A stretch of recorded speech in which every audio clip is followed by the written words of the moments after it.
rápidamente lo que son las curvas de diferencia, las propiedades de cada una, cómo analizamos las curvas de diferencia. Voy a explicar un poquillo también lo que es la recta del balance, el equilibrio del consumidor, cómo identificamos matemáticamente la sexta óptima, qué es la sexta óptima y lo que menciona al final del modo, que es el efecto renta y el efecto sustitución, que será lo más complicado de identificar, ¿vale? Bueno, ¿qué es la curva de indiferencia? ¿Para qué sirve? Una curva de indiferencia, ¿vale? Es una curva así, perdón, así, ¿vale? Y lo que va a hacer es mostrarnos las preferencias del consumidor frente a dos bienes, ¿vale? Es decir, representar las preferencias del consumidor, lo que está aquí, ¿vale? Según las diferentes canastas que satisfagan al consumidor. Es decir, una curva de indiferencia se puede evaluar en infinidades de bienes, pero solamente vamos a evaluarlo en tres dimensiones, o sea, perdón, en dos ejes, que son el eje de las Y y el eje de las X, ¿vale? Las propiedades, las curvas de indiferencia, las más altas son las preferidas a las más bajas. ¿Por qué? Porque como ya sabemos, si yo tengo unidades de un bien Y, entre más arriba son más cantidades, por ejemplo, de ropa, y entre más aquí a la derecha serán más unidades de alimento, ¿no? O sea, una curva de indiferencia es esto, ¿vale? Si yo me encuentro en un punto, en una curva de indiferencia, en un punto A, un punto B, un punto C, es decir, yo estoy renunciando a cantidades de A, si yo me paso de A B, yo estoy renunciando a cantidades de A, estoy renunciando a cantidades de A para obtener más B. O sea, al final se van equiparando una con otra, es decir, el consumidor es indiferente ante si me sitúo en un punto A, B o C, ¿vale? Pero ¿qué pasa? Que los consumidores prefieren las cestas con mayor cantidad, o sea, una curva de indiferencia que esté por encima, ¿vale? Por ejemplo, en este caso la curva de indiferencia es la U sub 2, representará más bienes de uno y del otro, ¿vale? ¿Qué quiero decir también? Esta es la primera propiedad. La segunda propiedad es que las curvas de diferencia no se cruzan, ¿vale? O sea, esto ya me quedo con esto, ¿vale? No se cruzan, ¿vale? ¿Por qué? Porque si se cruzarían aquí, en estas dos curvas de diferencia, yo estaría diciendo que el punto C tiene más de un bien que de otro, pero no se puede, ¿vale? O sea, no se pueden cruzar. Las curvas de diferencia tienen una pendiente negativa. ¿Qué quiere decir con esto? Que cuando yo reduzco las unidades de un bien, aumentan las cantidades del otro, ¿vale? Si yo me voy aquí, las curvas, si yo tengo aquí, esto va reduciendo proporcionalmente, ¿vale? O sea, cuando yo reduzco las cantidades de uno, van aumentando las del otro. Y luego, son convexas al origen, ¿vale? ¿Por qué convexas al origen? Tienen esta forma convexa, ¿vale? Y llamemos origen esto, o sea, ya puedo estar de este lado eh, por debajo de este lado, incluso por debajo de este lado. Pero siempre son ¿qué? Son conversas a qué? Al origen. ¿Lo vemos? Conversas al origen. Esas son las cuatro propiedades. Bueno, las curvas de indiferencia se comportarán de una forma u otra, dependiendo si son bienes sustitutos o complementarios. Ya sabemos que los bienes sustitutos son los que podemos sustituir uno por otro, ¿no? Es decir, por ejemplo, una Pepsi y una Coca-Cola, ¿no? O sea, si yo al momento de consumir un bien, pues me da igual si no hay uno, pues consumo el otro, ¿vale? Y los complementarios son aquellos que pues se consumen en igual momento el uno con el otro, ¿vale? Vamos a estudiar primero las curvas de diferencia con bienes sustitutos perfectos, es decir, cuando el consumidor está dispuesto a sustituir un bien por otro a una tasa constante, ¿vale? Por ejemplo, una pelota azul, una pelota verde. Es decir, yo consumo una pelota azul y una pelota verde en mi la misma promoción. Entonces, la curva de diferencia es recta, ¿vale? Lo vemos. Tienen una pendiente constante porque se van consumiendo en la misma cantidad y es decir que tiene una RMS de valor 1. Siempre está dispuesto a cambiar un bien por otro en misma cantidad, ¿vale? Esto es. Bueno, ¿qué pasa que cuando son bienes sustitutos, cuando aumenta el precio de los cuadernos verdes, aumenta la demanda de los cuadernos azules? Esto pasa en el caso de la demanda, ¿vale? Es decir, cuando los bienes son sustitutos, cuando aumento el precio de uno, aumenta la demanda del otro. O sea, si supongamos que yo tengo aquí, por ejemplo, tengo Coca-Cola y aquí tengo Pepsi, si yo a la Coca-Cola le subo el precio, pues consumiré más Pepsi, ¿vale? ¿Por qué? Porque es lo que dice, ¿vale? Cuando aumenta el precio de uno, pues aumenta la demanda del otro. Esto todo en cuanto a bienes sustitutos, ¿vale? Luego las curvas de diferencia con bienes complementarios tienen forma de L, ¿vale? Tienen forma de N. O sea, ¿qué quiere decir bienes complementarios? Son bienes que se consumen al mismo tiempo y en misma proporción, ¿no? Es decir, por ejemplo, si yo voy al cine y yo tomo Coca-Cola y palomitas, o sea, al final yo estoy yendo al cine y estoy consumiendo los dos bienes a la vez, ¿vale? Es lo mismo que si yo me coloco un zapato izquierdo y un zapato derecho. O sea, lo estoy usando en la misma proporción, ¿vale? Por eso dice que los bienes complementarios tienen forma de L, ¿vale? A ver, ¿qué digo aquí? Dice, para el consumidor debe llevar ambos, ¿vale? Esto es lo que he dicho antes. Dice, si el consumidor aumenta más zapatos en promoción, aumenta la satisfacción, ¿vale? ¿Esto qué quiere decir? Que cuando yo aumento la proporción de los dos bienes, cuando yo me voy alejando del origen, aumento el grado de satisfacción, ¿vale? O sea, es decir, si yo en vez de usar dos zapatos izquierdos, dos zapatos derechos, utilizo cuatro, estoy mejorando el nivel de satisfacción, ¿vale? Cuando este punto se aleja del origen, es aumento el grado de satisfacción, ¿vale? En el caso de la demanda, si aumenta el precio de uno, disminuye si en el caso de la demanda, si aumenta el precio de uno, disminuye la demanda de su bien complementario, ¿vale? A ver, ¿qué más? Bueno, la renta, el balance, ¿vale? Bueno, la cesta de consumo, ¿vale? La cesta de consumo con respecto a la renta que dispone un consumidor, ¿vale? Es decir, dónde nos gastamos todo el dinero que tenemos, ¿vale? Eh, Esta va a ser la ecuación, ¿vale?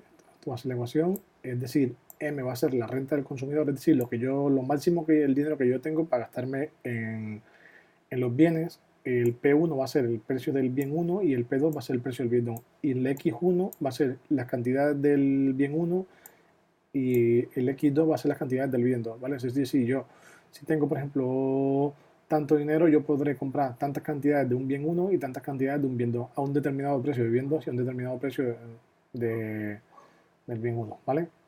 Supongamos, ¿no? Tengo aquí 100 euros para comprar manzanas y peras, ¿vale? ¿No? Es decir, yo tengo 100 euros y esto es lo máximo que yo tengo para comprar manzanas y peras. Son manzanas a 1 euro y peras a 2 euros, ¿vale? ¿Qué pasa? Me voy aquí a esto. Pongo yo aquí, sería el precio del bien 1, que sería manzanas, 1 por 1, sería 1, y el 2 por tal, vale. Entonces, ¿qué pasa? Bueno, yo quiero saber ahora de dónde nace, o sea, yo tengo solamente el precio de las unidades más no las unidades y quiero saber cómo nace la renta. Igual que hacíamos en el ejercicio anterior, pues igual le doy, por ejemplo, al precio, le doy por ejemplo, si tengo la ecuación esta, ¿vale? Si le doy, por ejemplo, le doy que 0 unidades del bien 2, ¿vale? Cuando yo le doy 0 unidades 0 unidades del bien 2, pues simplemente me sale que x1 es igual a 100, ¿vale? Entonces, ya sabía yo que la recta está en este punto. Después hago lo mismo con el otro lado y le doy 0 unidades al bien 1, ¿vale? Entonces me queda 100x es igual a 2x de 2, 2x sub 2, por lo tanto, si yo paso este 2 para acá, paso dividiendo, serían 100 partido de 2 y sería 50. Entonces yo ya tendría, entonces aquí, esta sería la recta presupuestaria, ¿vale? A todo esto, la expresión de la restricción presupuestaria simplemente es despejando siempre en función de x2. ¿Por qué? Porque esto me va a representar la pendiente, ¿vale? Entonces, aquí sería lo que yo tenía de dinero, máximo que me podía gastar, el número de unidades que podía llevarme del bien 1, que sería esto, que serían las manzanas y las peras, ¿vale? Entonces, aquí está. Este es el precio relativo de los dos bienes. Este está aquí, el 1 medio este. Bueno, la cesta óptima. ¿Qué es la cesta óptima? ¿Vale? Eh, el óptimo del consumidor, digamos, partiendo de la función utilidad, ¿no? La función utilidad va a ser una función que depende de dos variables, tanto de x como de y, ¿vale? ¿Qué buscamos con la función utilidad? Pues buscamos las máximas unidades del bien x y y que maximizan la utilidad. Es decir, voy a buscar el punto tangente entre esta curva de indiferencia y entre esta recta presupuestaria, ¿vale? O sea, esto va a ser la sexta óptima, ese punto que está aquí, ¿vale? Es decir, el punto tangente, quiere decir tangente que corto, o sea, que no que corto, que toca la curva de indiferencia con la recta presupuestaria, ¿vale? Para esto hay que tener claro dos cosas, ¿no?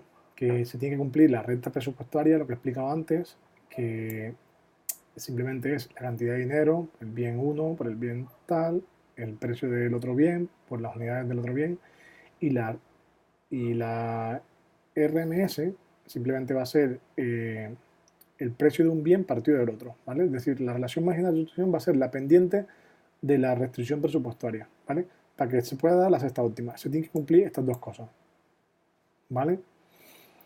Bueno, aquí hay un ejercicio, dice, donde me dan la función utilidad del consumidor, ¿vale? Me dicen la función utilidad, que sería esta función utilidad, es decir, voy a ver dónde se maximiza esa función, ¿vale? Vale, tenía la renta monetaria, que es de 200 euros, y tenía el precio de de los dos bienes, que son el precio del bien 1, del bien X, que sería 1, y el precio del bien Y2, que sería Y2, ¿vale? Voy a calcular este punto que está aquí. Voy a analizar este punto que está aquí.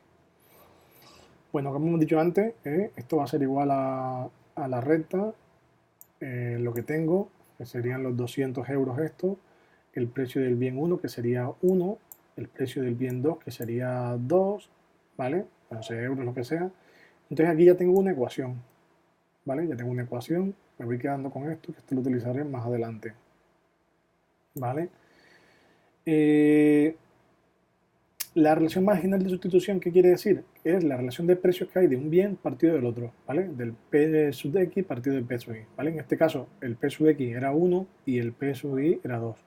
Entonces, la relación marginal de sustitución va a ser un medio, ¿vale? Bueno, ¿qué pasa? Que ¿cómo se calcula en función de la función de utilidad? ¿Vale? La función de utilidad la tendríamos aquí, ¿vale?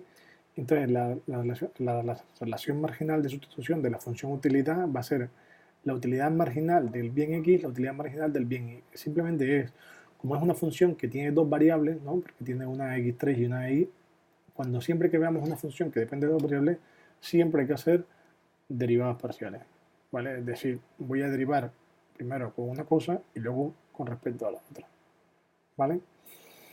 Bueno, es como si yo colocara esta función aquí, ¿vale? Y voy a derivar con respecto a x, o sea, voy a solamente a derivar lo que está en función de x, ¿vale? Bueno, entonces, la derivada de x a 3 por y va a ser 3x de 3 elevado a 3 menos 1, que sería 2, por esta. Pero esto lo dejo intocable, no lo toco, ¿vale? Entonces sería el 3 este baja aquí, 3x menos 3 menos 1 sería 2, y este lo dejo sin tocar. ¿Por qué? Porque estoy derivando solamente con respecto a x, ¿vale? Estoy derivando solo con respecto a x. Esto me da igual a esto que está aquí, ¿vale? La primera derivada que he derivado con respecto a x, y luego la siguiente derivada de la utilidad marginal con respecto a y, pues si esto ahora estoy derivando con respecto a y, esto se queda tal cual como está, que sería x a la 3, y la derivada de y sería 1, ¿vale? Esto por esto da x3, ¿vale? Aquí vemos que hay 3x a la 2 y x a la 3, aquí puedo eliminar estos dos, ¿por qué? Porque hago así y hago así, ¿vale? Entonces solamente me queda una x abajo, que sería esta, y esto 3 por y sería 3y, ¿vale? Y entonces ya tendría la relación marginal de sustitución, ¿vale? ¿Qué pasa? Que antes hemos dicho que la relación marginal de sustitución va a ser igual a ¿qué? A la relación de precios, ¿no? Que hay entre un bien y el otro, que sería esto, ¿no? Entonces por eso pongo que la relación marginal de sustitución, que es igual a la relación de precios que hay entre un bien y del otro, que sería un medio, simplemente multiplico en cruz, es decir, 1 por x va a ser x y 2 por 3y va a 6y. Y esta es la segunda ecuación. Ya está. La segunda ecuación, tengo dos ecuaciones, dos incógnitas, ¿no? Aquí una y aquí dos, ¿vale? simplemente es meter uno dentro de otra. Yo he metido aquí la 1 en... Bueno, he metido la 1 en la 2. A ver, no sé cuál es el nombre de la 2 a 1. Bueno, yo he cogido esta que está aquí, que es la primera, y he cogido esta, ¿no? Entonces, donde aquí va X, va a ser igual a, que a 6Y. 6Y más 2Y da 8Y. 8Y despejando esto aquí va a ser igual a 25. Como ya tengo el valor de Y, ya puedo simplemente calcular el valor en la otra. ¿Vale? 6Y es igual a X, el 25 lo sustituyo y me da 150. ¿Vale? A ver, este ejercicio, este lo hemos hecho en la PEN número 5, dice, durante el último año, Laia ha ido 2 veces al cine y 3 veces a esquiar, ¿no? Es decir, ella ha ido 2 veces al cine y 3 veces a esquiar, ¿vale? Yo aquí he puesto que ha ido 2 veces al cine y aquí he puesto que he ido 3 veces a esquiar. Si el precio del cine es de 5 euros y el de esquiar es de 45, o sea, está claro que me están dando todo esto. Me están dando el precio de cada cosa y las unidades de tal. Es decir, que ha ido tantas veces, ¿no? O sea, si he ido 5 veces, perdón, el precio del cine son 5 euros, que ha ido 2 veces serían 10. Y el precio del forfait de ir a esquiar, que son 45 euros, por las 3 veces que he ido a esquiar, serían 110, perdón, 10 más 135, 145. Es decir, la Laia dispone máximo de 145 euros para gastarse, ¿vale? No puede superar eso. Bueno, esto es lo más complicado que hay. Esto hay que tener un poquito de ojo para verlo, que es explicando qué es el efecto renta y qué es el efecto sustitución, ¿vale? Supongamos que son dos bienes normales, ¿no? Son dos bienes normales, no estamos hablando de ningún bien inferior. Al final del módulo hablo de lo que sería un bien inferior, ¿vale? Estamos hablando de dos bienes normales, que son alimentos, ¿no? Por ejemplo, si yo antes con 20 euros compraba 50 unidades, y con un precio de alimentos de 25 euros compraba tantos alimentos, dice, cuando yo con 20 euros compraba 50 unidades, esto va aquí, pero si yo bajo el precio, compraré el doble, ¿vale? Entonces estas son dos rentas que hay, ¿vale? ¿Cómo calculo yo la modificación de esta pendiente, ¿no? Ya sabemos que la pendiente va a ser el valor que hay del precio que está aquí sobre el precio que está acá, ¿no? Es decir, como el de aquí yo no he cambiado el precio, simplemente es el precio del bien de alimento de peso A y el precio de PR del precio de los... Vale, calculémoslo primero la pendiente cuando en la ropa era 20 y cuando era 10, ¿vale? Entonces el de X, que pensamos que sería 25 euros, el precio 25 entre 20. 25 entre 20 da 1,25, ¿vale? O sea, sería esta pendiente que está aquí, 1,25. Cuando yo el precio lo bajo, serían 2,5. O sea, que es decir, que a medida que yo he ido aquí bajando de precio, la pendiente ha ido aumentando, ¿vale? ¿Y por qué quiero que entendáis esto? Porque con esto voy a explicar lo que sería el efecto sustitución y el efecto renta, ¿no? Que sí, hay que tenerlo muy claro, muy, muy claro, ¿vale? A ver, ¿qué es el efecto sustitución? Vale. El efecto sustitución es la variación de consumo de un bien cuando cambia su precio, pero manteniendo su nivel de utilidad. Es decir, nos acordamos que esto es una curva de indiferencia, esto es otra curva de indiferencia. Entonces, para que no se nos olvide, variación de consumo de un bien cuando cambia su precio. Es decir, si yo antes, esta gráfica es lo mismo que está aquí arriba, ¿vale? Si esta es la curva de indiferencia, antes, si yo compraba aquí y me desplazo en esa misma curva de indiferencia hasta un bien B, yo me estoy manteniendo siempre en la misma curva de indiferencia, ¿no? Que es lo que digo aquí. ¿Por qué? Porque lo he dicho antes, siempre que yo me mantenga siempre que yo me mantenga aquí, a ver, siempre que yo me mantenga aquí en la curva de indiferencia, no está, siempre que yo me mantenga en una curva de indiferencia, aquí está, A, B o C, el consumidor es indiferente, ¿no? O sea, yo ya puedo con esta curva de indiferencia, puedo coger este o este lado, el B o el C, ¿vale? Bueno, entonces seguimos. Vale, entonces, el efecto de sustitución es la variación de consumo de un bien cuando cambia su precio y mantiene su nivel de utilidad. Es decir, yo en esta curva, el efecto de sustitución sería manteniéndome en la misma curva y manteniéndome el nivel de utilidad, ¿vale?